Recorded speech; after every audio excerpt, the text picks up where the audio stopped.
Hello दोस्तों, नमस्कार, आदाब, सत श्री अकाल सभी को। जीएस इनकोड में आपका हार्दिक स्वागत और अभिनंदन करता है। हम बात करेंगे एनआईएस डीएलएड को लेकर बड़ी अपडेट क्या है। जैसा कि आपको बता दें, इस समय जब से सुप्रीम कोर्ट में ट्रांसफ़र पिटीशन एक्सेप्ट हुआ है विश्वनाथ जी के सहयोग से या आप सबके सहयोग से, तब से कहीं ना कहीं एनआईएस डीएलएड के परिप्रेक्ष्य में बहुत सारी चीज़ें सामने निकल के आ रही हैं। इसमें हम बात कराएंगे आपको पप्पू यादव सर से, जो कि सबसे बड़ा केस लेके सुप्रीम कोर्ट गए थे। एसएलपी जो डिसमिस होकर अब उन्होंने कोलकाता हाईकोर्ट में केस किया, और केस से पहले उनका भी अब विचार है कि हम ट्रांसफ़र पिटीशन में केस को अपने टैग करा के अपनी केस की सुनवाई कराएं। तो देखिए, जब एक साथ बहुत सारे केस जाएंगे तो कहीं ना कहीं एनआईएस डीएलएड वैलिड होगा, बिल्कुल वैलिड होगा। चलिए हम डायरेक्ट आपको पप्पू यादव सर से बात कराते हैं, उनका क्या कहना है, उनके क्या विचार हैं, आने आपने डायरेक्ट सुन के। टीआरई 2 के लगभग अभ्यर्थी हमारे केस में पार्टी, और टीआरई 3 में तो आवेदन ही नहीं करने दिया गया था। तो हम लोगों ने सर टीआरई 3 में हम लोगों ने केस किया था कि भाई कम से कम इन लोगों को आवेदन करने का मौका मिले, लेकिन पटना हाई कोर्ट में सुनवाई नहीं हो पाई। और उसी बीच ट्रांसफर पिटीशन जो है वो क्या है कि उसमें नोटिस हुआ है कि भाई ठीक है, हम आपकी बात को सुनेंगे। तो अब सर हम लोगों का इस पर विचार हम लोग कर रहे हैं। विचार क्या, या निर्णय है, हम लोग थोड़ा सा इलेक्शन की ड्यूटी में थोड़ा बिजी चल रहे हैं, तो हम सारे केसेस को हम लोग सर ट्रांसफर पिटीशन में ट्रांसफर करेंगे, और सबकी सहमति से जैसा होगा वैसा वकील हम लोग रख के वहाँ सुनवाई कराएंगे। क्योंकि जब तक बेहतर वकील नहीं रहेगा और तरीके से सुनवाई नहीं हुआ तो फिर उसी तरह से मटिया मेट होगा। जैसे सुप्रीम कोर्ट में हम लोग जो गए, उत्तराखंड के जो साथी हमारे गए थे, और वहां पे जाके क्या हुआ, मटिया मेट हो गया, ठीक से बात को नहीं रख पाए। आज के टाइम में केस को सर वहां पहुंचा देना बहुत बड़ी बात नहीं है। केस में चीजों को कैसे रखना है, किस तरह से कन्विंस करना है, इसीलिए सर हमने बेहतर वकील को रखा। हम सर सुप्रीम कोर्ट में गए तो हमको पता था कि इसमें पॉजिटिव भी हो सकता है, निगेटिव भी हो सकता है, और अभी भी हम जाएंगे, किसी भी केस को लेके जाएंगे तो उसमें भी पॉजिटिव और नेगेटिव हो सकता है। हम ये नहीं दावा कर रहे हैं कि हम जाएंगे तो जीत ही जाएंगे, संभावना कुछ भी हो सकता है। लेकिन हाँ, हम जो है परत दर परत ऐसा समस्या होगा तो हम अपना बात को कहते रहेंगे। जैसे बीएड के अभ्यर्थी कहते रहे और उन्होंने अपनी नौकरी को बचा लिया आज के टाइम में, और सारा देश उनको समर्थन किया। सभी राज्यों ने मिलकर केस लड़ा और सब अपना अपना राज्य वकील दिया, और कई राज्य तो साथ में, जैसे कई अभिषेक सिंघवी को मैंने देखा था कि हमारे बिहार के कई साथी अभिषेक सिंघवी को रखना था, तो हमारे मध्य प्रदेश के साथी और बिहार के साथी दोनों मिलके अभिषेक सिंघवी का, क्योंकि फीस लगभग 20-22 लाख है, तो ये लोग मिला के स्टार्टिंग में रख रहे थे। फिर अभी पटवालिया सर वहां पे मोर्चा संभाले हुए हैं, उनको निरंतर केस में सभी राज्यों से सुनवाई कराया जा रहा है। तो कहने का मतलब ये है कि यह बात जब तक सर पूरा देश का सहयोग नहीं होगा, सभी लोग जो है मिल के साथ में नहीं आएंगे, ईगो से लोग भरा रहेगा कि हम ही करेंगे, हम ही कर पाएंगे प्रभु, दूसरा कोई न कर पाएगा। तो उसी में तो मटिया मेट हुआ। आपको पता है कि ये उत्तराखंड के जितने भी हमारे साथी हैं, नंदन बोरा सर उस समय हमारे पुराने मित्र हैं, उन्होंने लड़ाई लड़ रहा था, तो हम लोगों ने बोला था कि भाई सहयोग सबका ले लीजिए। लेकिन उत्तराखंड में भी कई टुकड़ों में लोग बटे हुए थे, अलग अलग अपना वकील रखा। आज नतीजा ये हुआ कि उत्तराखंड के जो सुनवाई हुई उसमें एक आदमी कहा कि हमारा डिप्लोमा 2 साल का है, और जज साहब कहे कि नहीं, आपका डिप्लोमा 18 महीना का है। इसी में जो है सारा बहस 2 घंटा, 2.5 घंटा, 3 घंटा का बहस खत्म हो गया।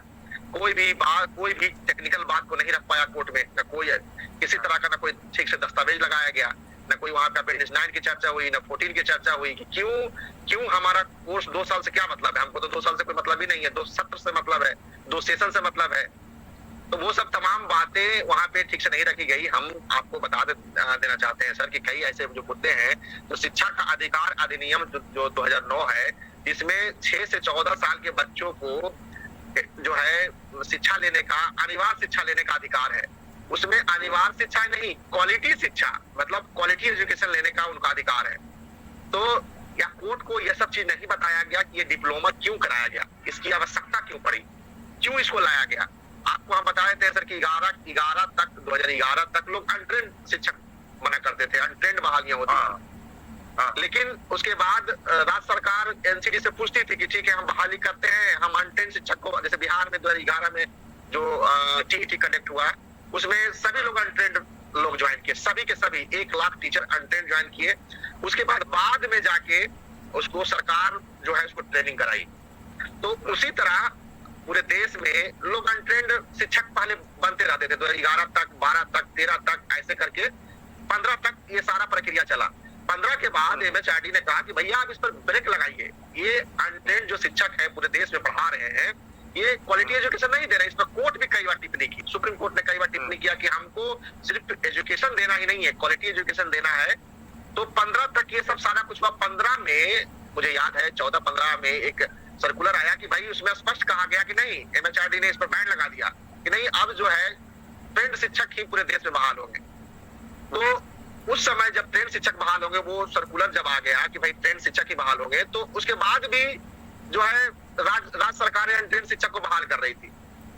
ठीक है, तो फिर एक समय निर्धारित हुआ कि नहीं अब जो है 31 मार्च 2019 अंतिम तिथि होगी और इस अंतिम तिथि के बाद कोई भी पूरे देश में अनट्रेंड शिक्षक नहीं रहेंगे। एमएचआरडी 14-15 में तो नियम बना दिया कि भाई अब जो है पूरे देश में अनट्रेंड शिक्षक नहीं रहेंगे और बना के भूल गया। ठीक है कि भाई हाँ पूरे देश में इतने लोग पूरे प्राइवेट विद्यालयों में, क्योंकि भाई क्वालिटी एजुकेशन देना है शिक्षा का, विद्यालयों में जितने भी हमारे शिक्षक थे वो अनट्रेंड पढ़ा रहे थे।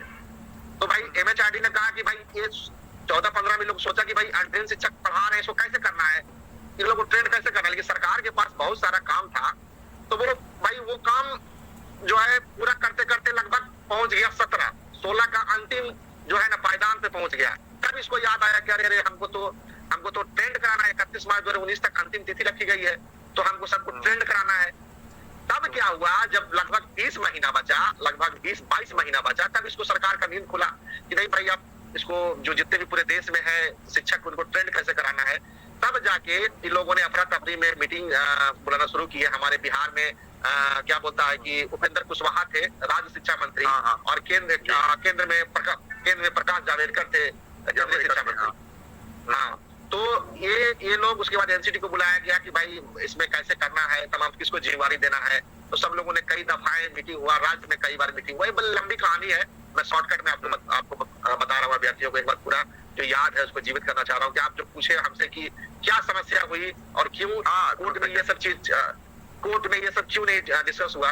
तो कई दफा राज्य सरकार से केंद्र सरकार ने मीटिंग किया, एनसीटी साथ में रही, केंद्रीय शिक्षा मंत्री, राज्य शिक्षा मंत्री, ये सारे लोग कई दफा मीटिंग लिए और अंततः एक यूनिवर्सिटी को चुना गया जिसका नाम एनआईएस था। एनआईएस यूनिवर्सिटी को चुना गया और एनआईएस को यह जिम्मेवारी दी। पहले तो एनआईएस जिम्मेवारी नहीं ले रही थी, करी थी कि नहीं हम नहीं करा पाएंगे, पूरे देश में कितने लोग होंगे हम काउंट भी नहीं कर पाएंगे।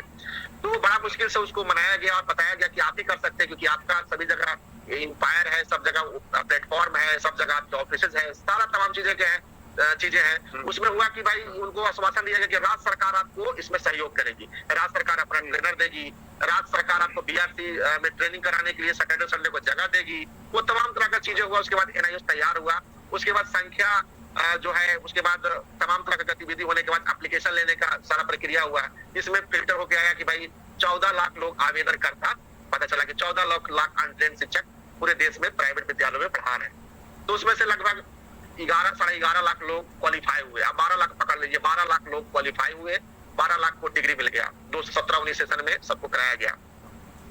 तो कहने का मतलब है कि एनआईएस को जिम्मेवारी दिया गया और हम सभी को बताना चाहते हैं कि भाई ये 18 महीना क्यों समय, 22 महीना से तो ये लोग शुरू ही किया प्रक्रिया करना। तो जब 22 महीने से शुरू किया और 22 महीने से शुरू करने के बाद ये लोग आवेदन तमाम तरह का प्रक्रिया करते करते इनके पास मात्र 18 महीना ही बचा। तो अब एनसीटी को पावर है कि कोई भी ड्यूरेशन को, समय को छोटा या बड़ा किया जा सकता है। एनसीटी को पावर है, पूरे देश में स्वतंत्र संस्था एनसीटी है, जैसे बीपीएससी बिहार में है, यूपीएससी केंद्र में है। तो सभी ये जो संस्थाएं हैं वो स्वतंत्र संस्था है और जितने भी स्वतंत्र संस्था को पावर होता है कि भाई हम अपने हिसाब से हम किसको चयन करना है, कैसे शिक्षक बनाना है, कैसे आईएएस बनाना है, कैसे बिहार में पदाधिकारी बनाना है, और हम तय करें। स्वतंत्र संस्था है। तो उन्होंने यह स्पष्ट किया कि भाई ड्यूरेशन 18 महीना का जरूर होगा, लेकिन पाठ्यक्रम जितना भी पाठ्यक्रम होगा, सिलेबस होगा, वो हम सब 18 महीना में ही कल इंक्लूड कर देंगे, पढ़ा देंगे। वही अपेंडिक्स 9 जो सर्कुलर है एनसीटी का एक मानक है कि भाई 2 सत्र होना चाहिए या 2 साल होना चाहिए।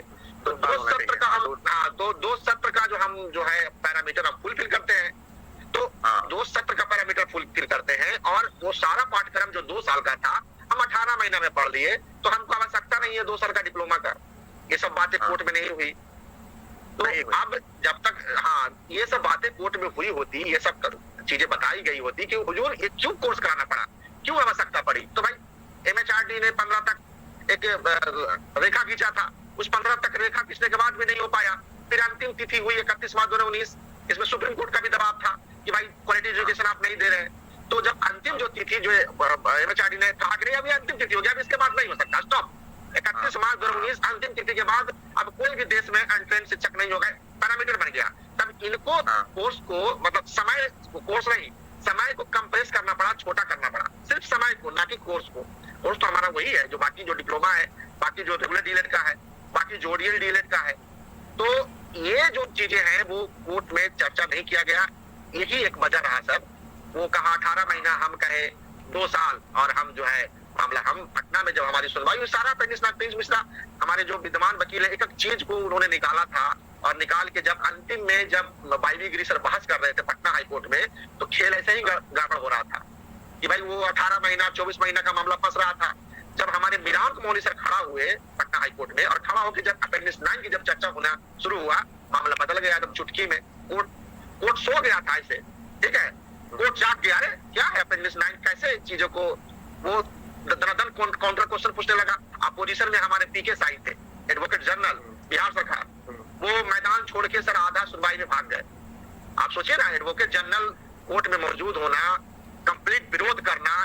सुनील सर थे उस समय MHRD के एडवोकेट थे हमारे बिहार में, वो थे।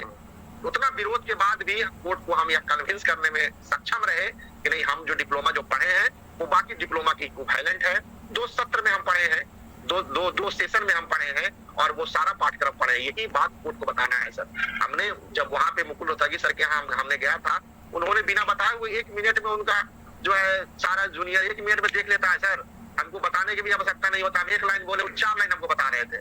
बड़ा विद्यमान वकील रखने का यही बात है ना। बशर्ते हमको कोर्ट नहीं सुना, कोर्ट इसलिए नहीं सुना कि ऑलरेडी जो आपका वेस्ट बंगाल का मामला में वेस्ट बंगाल का मामला में हाईकोर्ट को भेज चुका था। अब वही जज हमको क्यों सुनेगा जब एक मामला में ऑलरेडी सेम डिसीजन दे दिया है? तो भाई वो लॉ बॉन्ड से बंधा हुआ है। हमको भी कहा कि आप हाईकोर्ट के रास्ते आइए, और हम हाईकोर्ट के रास्ते में हम तैयारी अभी भी कर रहे हैं।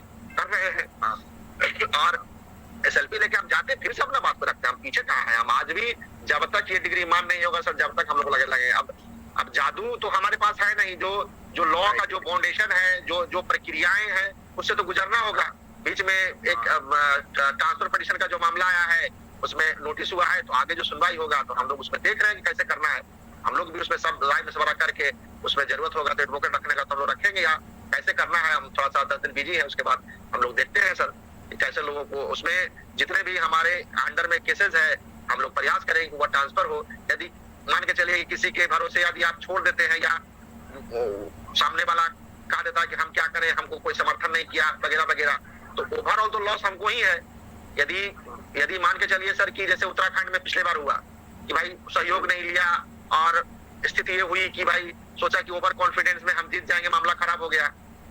तो परिस्थितियां बहुत है, इस पे हम बहुत कुछ नहीं कहना चाहेंगे। हम बहुत कुछ कहेंगे तो लोग कहेगा कि भाई यूट्यूब पे आके इस तरह का विरोध करते हैं, ठीक है। तो हमारा यही उद्देश्य है सर कि किसी तरह जो है हमारा डिग्री हर हाल में, इसको हमको सर आज के टाइम में ये डिसाइडेड मामला है, और एक एक बात को बड़ा संभल के कोर्ट को बताना है। नहीं तो 1 मिनट में कहा देगा कि सुन लिया यार, यू आर डिसमिस।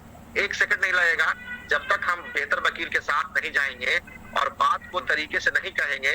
हम तो SLP में जाते बेहतर तरीके से कहते, उसमें कोई दिक्कत नहीं है।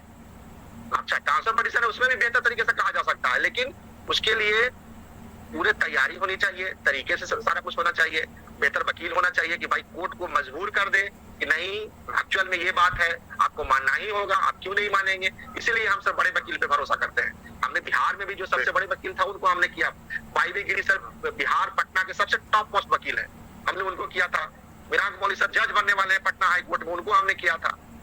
तो उसी तरह से हमने सुप्रीम कोर्ट में भी तय किया था।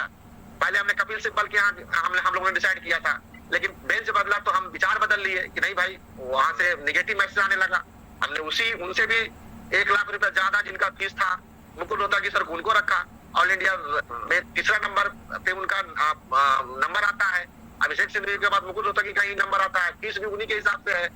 तो हम लोगों ने तो सर हर एक प्रयास किया था, और आज भी करेंगे, ऐसा नहीं है कि नहीं करेंगे। मुख्य जो आज जो उद्देश्य है सर कि अभ्यर्थियों को ये मैसेज देना कि भाई आप लोग निश्चिंत रहिए, हम लोग जो उचित कदम होगा समय के साथ उठाएंगे। जो हमारे जो अभ्यर्थी, जो हमारे जितने भी पटिशनर हैं, जो हमारे केस से जुड़े हुए हैं, जो हमसे जुड़े हुए हैं, वो सभी साथियों को हम निश्चिंत करना चाहते हैं कि हम लोग जो बेहतर कदम होगा, जो अच्छा कदम होगा, जिससे जल्दी न्याय मिल पाएगा, वो हम लोग काम करेंगे, उसमें पीछे नहीं हम लोग हटेंगे। हम लोग संघर्ष जारी कर रहे हैं, हम लोग करेंगे। जी सर। मैंने सर